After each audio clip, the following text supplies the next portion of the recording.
Good evening, my friends. Today we're going to do something by the late great Mark Bolan. All right, it should really be a Wednesday lesson, this, because you're actually only going to use two fingers to play his biggest hit being Get It On, as it was known in the UK, or Bang a Gong, as it was known in the USA. All right, so before we go any further, it's a beautiful song. It's going to be fun. You're going to really like this one. I want you to download your free idiot-proof paperwork, which you will find by clicking the blue link. Where is that? It's in the description box under this video. All right. If you don't see it straight away, click the more button and it'll pop up. It's a blue link. You can't miss it. Right. Do that, and then I'll explain what we're going to do. Now, what I've done here.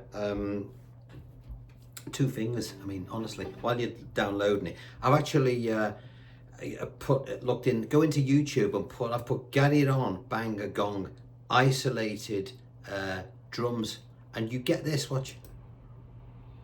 Listen.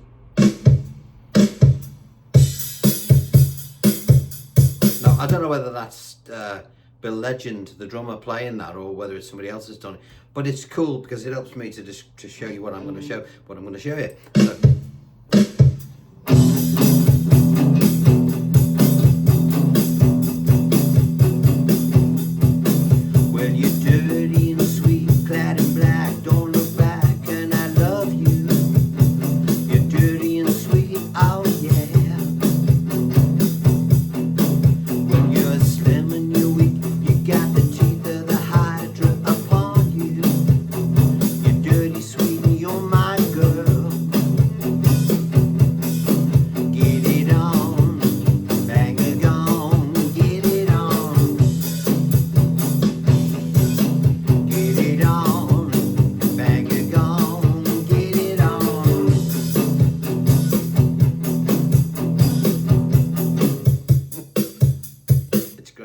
and if you've got another guitar player and he wants to join in, or she, then they can play the riff that accompanies it. They can actually drink their tea whilst doing it, because they're going to do this. Watch.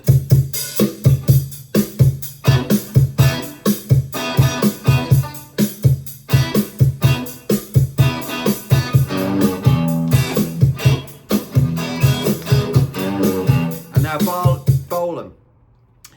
Bolan wrote some of the best songs of the 70s. You know, his music is still played all the time today. He had the help of a wonderful producer called Mr. Tony Visconti, because what Tony Visconti did, for me, he was the guy, he was the T-Rex sound. You know, Bolan wrote the beautiful songs, but Bolan's songs were quite very, very simplistic. You know, he literally only used about 2 or 3 chords, as I will demonstrate to you with this particular, this is his biggest hit.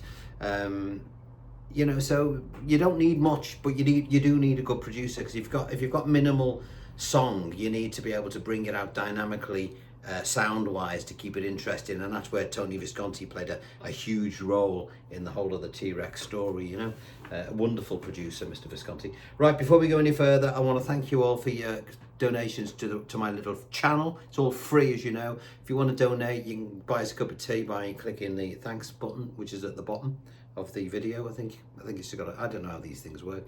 Or you can subscribe to my Patreon platform, where there's some behind the scenes stuff. I've been in the studio recently making a new album, I'm in there doing all that sort of stuff, so there's some new stuff coming up in a day or two regarding that. Or you can buy an album. There's a link below to buy a record or something, and it all helps keep all this free stuff going. Right, have you downloaded your stuff? You have? Good. Right, so let's have a quick look at this. Now, we're only going to use 2 fingers. What's cool about this particular track is the way Bolan, he turns a straightforward little riff, but he puts a little twist in it, which is really important. If you look at this, we've got our beats at the bottom. Our plectrum is only going to run in one direction, which is down, hence these arrows here. And I've highlighted the beats where this finger, your third finger, or your little finger, whichever's easiest to use your third if you can, it's going to drop on. Okay, so 1 and 2 and 3 and 4 and, so where I went, that's where it goes on. 1 and 2 and 3 and 4 and. All right, so that's all we're going to do for the main riff. So let's look at the chords, shall we? First chord, they're abbreviated chords. Some people call them power chords, call it what you like. Okay, but what you've got to make sure you do is you don't hit strings you're not supposed to do. Right, let's look at the first power chord, if you like. Instead of playing an E like that, with using 3 fingers, we're going to replace these 2 here with this one. Thus, good word, giving us some freedom with these other fingers, all right? Now, there's a bit of payback if you do that. It means you can't hit the 3, the 2 or the 1. They are now out of bounds. Why? Because we know we should have a finger there, shouldn't we, if we're playing E. The good news is we're not going to be playing those strings anyway, because we're going to be doing this. And in order not to hit them, you slice away from the strings, okay? Don't go like this. That's no good. Slice away, okay? So that's the first thing we're going to do. Now you'll notice that the strings that we play together, in this case the 6, the 5 and the 4, they're indicated like so in brackets, okay? Dum, dum, ba, dum, dum. We'll get to it. It's very straightforward. Idiot proof this. I do these things for myself, so I don't, because I can't read a note in music, so I have to do it in order to remember more complicated stuff. Works great for classical and everything. Right, so here we go. Let's have a look at what we've got. So we're going to be trying to strike the 6, the 5 and the 4. Don't worry too much about the 4. Treat that as a safety net. We're really interested in the 6 and the 5, all right? So let's begin. We're going to look at this. We see, right, shape 1, we've got a finger across there. We've got a 6, 5 and 4, a couple of arrows. We get to shape 2. We've got our 3rd finger on the 5th string at the 4th fret. We know that because there's a little picture of it with a little circle around that's telling us something's going to happen. Look below the diagram at the bottom and you'll see that it says add 3rd finger to that 5th string on beat 2, which we're going to do, and then on the and after beat 2 we're going to take it off. So let's go nice and slow. 1 and 2 and. All right, that's all it is. 1 and 2 and. Let's keep going. We're going to see 3, just this shape again, and then on the and after the 3, this finger is back on, and then for beat 4 and the half beat or the and after it, it's not there. So we've got 1 and 2 and 3 and 4 and. Okay, 1 and 2 and 3 and 4 and. And as you can see, Telecasters are great for this. I'm putting a little bit of dampening on the strings by just letting my hand rest on the bridge. Not too much, you don't want it to be, you know, just enough. And of course, when I hit that beat 2 and the and after beat 3, I'm giving a little bit more weight on the strumming hand. 1 and 2 and 3 and 4 and 1 and 2 and 3.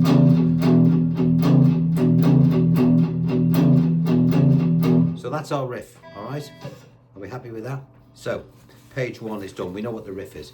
Now, before we move on to other bits and pieces, if you look at, just jump ahead for a minute.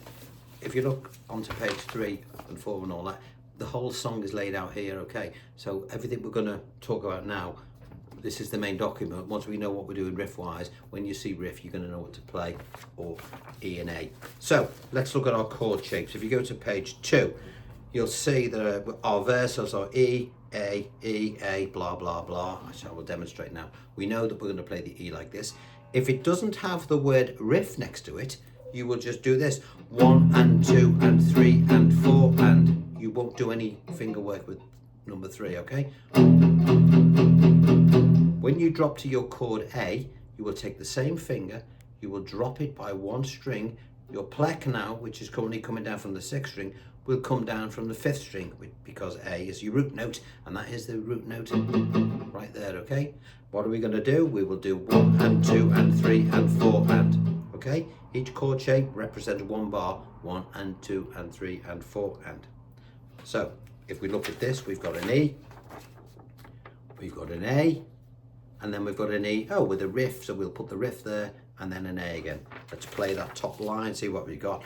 1 and 2 and 3 and 4 and 1 and 2 and 3 and 4 and 1 and 2 and 3 and 4 and 1 and 2 and 3 and 4 and then if you look at the next line down, you've got 2 E's with both the word riff next to them. So, if I go from verse 1, I'll do it slowly. Well, you're dirty and sweet. Oh, no, there's no There's no thing there, is there? Well, you're dirty and sweet, clad in black, don't look back, and I love you. You're dirty and sweet, oh yeah.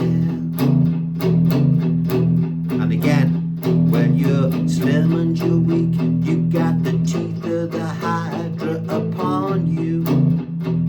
You're dirty, sweet, and you're my girl.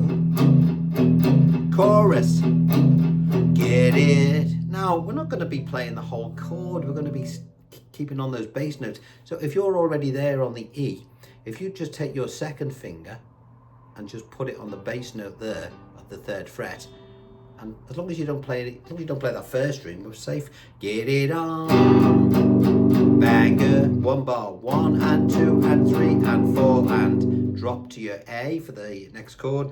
Go, get it on, and that's the song. Get it on, banger gone, get it on. Okay, so one more time for our riff.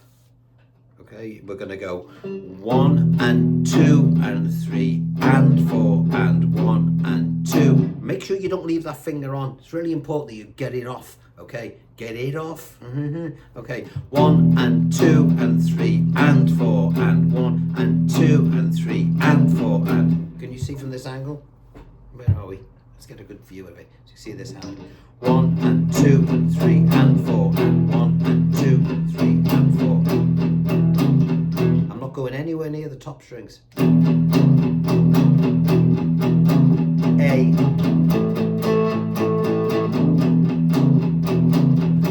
Okay, so that's what's going on there. Now, let's look at our song layout. Every lyric, every word, every chord is here. So should we go back to the little, should we go back to the drum thing? It's great putting that on because it doesn't half help the thing go. Gives it more vibe. Let me just find the right page. Where are we? Come on, Rob. What's going on? Oh yeah, got it. Quick swig. Can't do anything without a cup of tea. Right, let's put this back on again. Wait for the fill.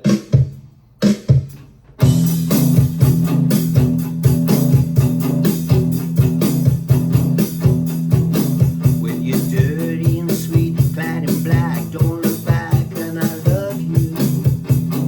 You're dirty and sweet, oh yeah. When you're slim and you're weak, you got the teeth of the Hydra upon you. You're dirty, sweet, and you're my girl. Chorus, get it on, banger gone, get it on. Get it on, banger gone, get it on.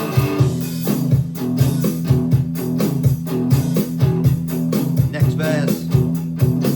When you burn like a car, you got a hubcap, diamond star halo. You build like a car, oh yeah. Well, you're, I don't know the words next, but there we are. Get it on, bang that gong. Or banger gong as it's called in the US. I think what happened was there was a song called Get It On. Let's get it on. So I think old Mark had to change the title, but it was a huge hit in the States. Now I've done other Bolan stuff. I've done a few T-Rex riffs in the past, but I've never actually put this down as a song. The other one I did, which was massive hit in Britain. I don't know whether it did anything in the States. Again, it was a nice simple riff.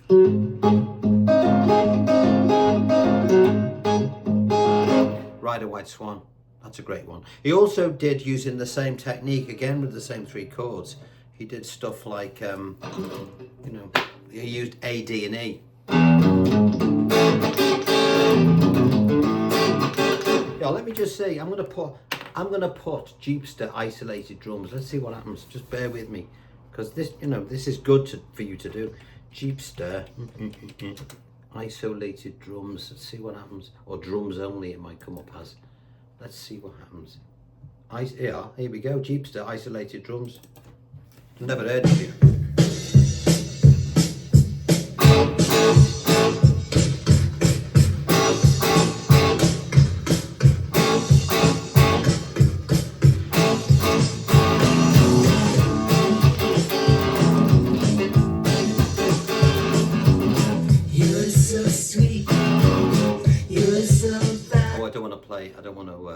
I don't want to have Mr. Bolan singing. It said isolated bass and drums. Since when somebody's singing, been isolated bass and drums, folks? Come on. All right, so I might have to get rid of that little bit of the thing. Anyway, there we go. Get It On. Great track. I've done it on a Saturday because the rhythm's a little bit interesting. But you can't ever do enough Bolan. All right. So there we are. On Saturday, I might do Life on Mars by David Bowie, because you don't really hear that on the guitar, do you? Or I might do something by George Harrison, the Beatles, of course. You let me know on what day is it today? I know on Saturday I'm doing a live stream, so there won't be any lesson on Saturday. It'll be next Wednesday. All right, so we'll figure something out for then. In the meantime, get it on, get your silver trousers on and your feather, whatever you call it, and have some fun with that one. All right, see you next time. Take care. Bye-bye.